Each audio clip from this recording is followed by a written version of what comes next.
Hey everybody, my name is Jack Stanis, and in the new stand-up reboot, I played Seth.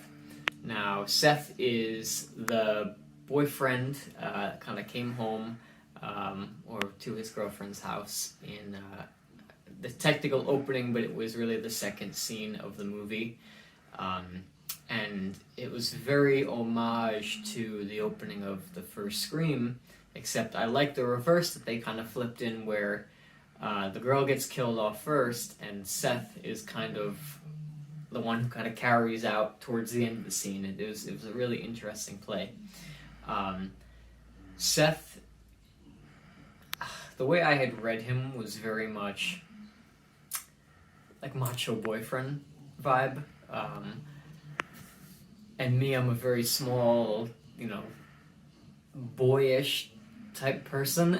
And I didn't really know how I could play that macho-ness, but Josh had asked me to be a part of the role, which I was the project, which I was very flattered, especially because his films were such an inspiration for my own YouTube series, the Slash series. And I was like, you know what? Why not? Let's give it a try and go for it. To where he relates to me in real life, I don't feel like I have that connection with the actual character Seth. Emotionally, I don't think we're alike at all. He was very written to be very like macho and whatnot, but I'm not. I think the comparison between the two of us is the heroicness of, like, if I saw somebody that I loved getting attacked, I would do whatever I could to fight back in its own way.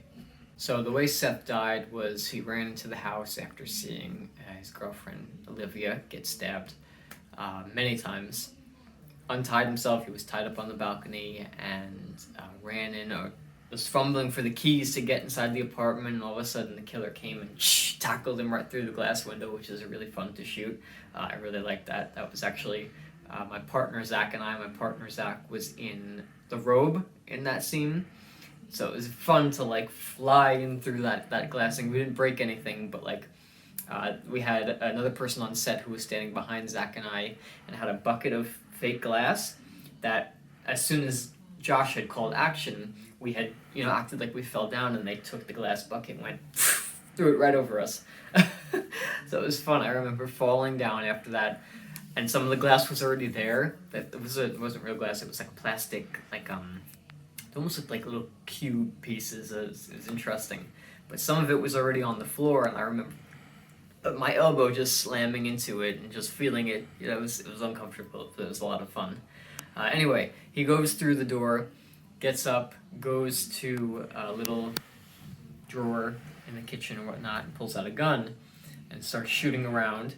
And at this point in the film is when we really kind of see the ability that the ghost has, or his technique in tricking people, where the ghost appears in one corner and Seth goes to shoot at the ghost, but then the ghost disappears. Another corner, shoots, disappears, to finally he turns around and the ghost is right next to him and it slashes his throat. And I remember laughing on set with Josh, saying like, "Oh my gosh, this is the second time in a film series I got my throat slashed," because in the end of the third Slash film, I had gotten my throat. Jack Anderson got cut up. So I remember Josh and I were laughing on set about that. My favorite memory on set, I would say, was getting that slit throat applied. I remember sitting in the chair, and it was my partner Zach and I had driven from Long Island, New York, all the way to Manchester, New Hampshire, which was like 4.5 hours. We left at like 2 p.m. and got there at like 9 o'clock, exhausted from that drive.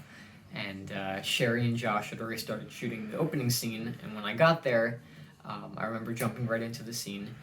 And by the time it was ready to apply the slit throat, I remember it had to be close to like 12 o'clock. And I had work early that morning too, like it was 8 a.m. and then I got out at 2 and we left straight from there. So I was shot. And I remember him applying the prosthetic on my neck with a hair dryer, and he had to turn it on really hot so he could melt the liquid latex to attach it to my skin. And I remember that burning so bad. But I tried to keep my composure because I knew we had to get the scene done. But I remember him blowing that on my neck, and I literally felt like my skin was bubbling. Like, that is how painful it was. So I will always remember that. No hard feelings. I enjoyed it. It was a lot of fun. And it was really awesome to see Josh and to actually meet him, especially, like I said, his films were such an inspiration for my own Scream fan film series that is on YouTube. So yeah, it was really nostalgic to be there on set and to see how the Stab movies were actually made and how they were put together, and to be a part of the behind the scenes stuff. So it's very cool. So I remember the night that Josh had called me. I was at a party and he messaged me and he said, "Hey, I really need your help," or something like that. I'm paraphrasing. That somebody had dropped out of the project.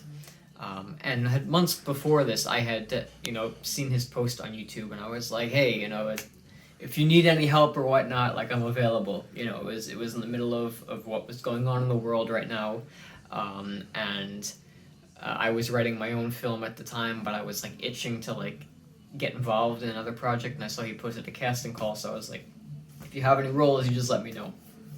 So months later, I guess the original actor that played Seth had dropped out, and they were about to shoot like 7 days later. And I guess he had asked certain people, and nobody had responded.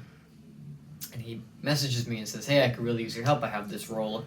It's the opening kill of the movie. Would you be interested?" And I spoke to my partner Zach, and we didn't have anything planned for that weekend, so we're like, "You know what? Why not? Let's just go do it." It was just an opportunity that was just given to us. So I was like, "All right, we'll just go for it." And he's like, "Here's the script. I'll send it to you. You read through it." I accepted. I was like, "Yeah, sure." The ending was not a part of the script that he sent me, so I had no idea who the killer was. I remember reading through the script, and I read through my scene, and I was like, "All right, this is gonna be fun. It's cool. Why not?" And then I kept reading through it, and I was so intrigued at the homage and the style that it was very symbolic of that original Scream movie, but like in its own way. Like, there was a lot of like little Easter eggs and stuff within it. But also, like, having seen Josh's other films, seeing that, same energy in this script, as it being a reboot of those movies, but like the same feel that he adds to it, like that very like hip, just vibe that he has in his films, which is really cool. And I was like, "Oh gosh, now I have to find out what happens next." Which, this was all the way back, I think it was like September. Yeah, second week in September, because September 14th was when we went up and we filmed it. And the film was released on a Halloween, so it was like a month and a half gap of me, shooting the film and then waiting, like, "Oh gosh, I wonder who it is." There's always that element of excitement. Would I come back for a sequel?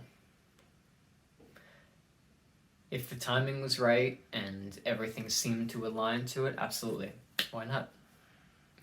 I had a lot of fun with it, and it's fun to collaborate with other directors and creative people, especially others that are doing fan films, which are just a lot of fun.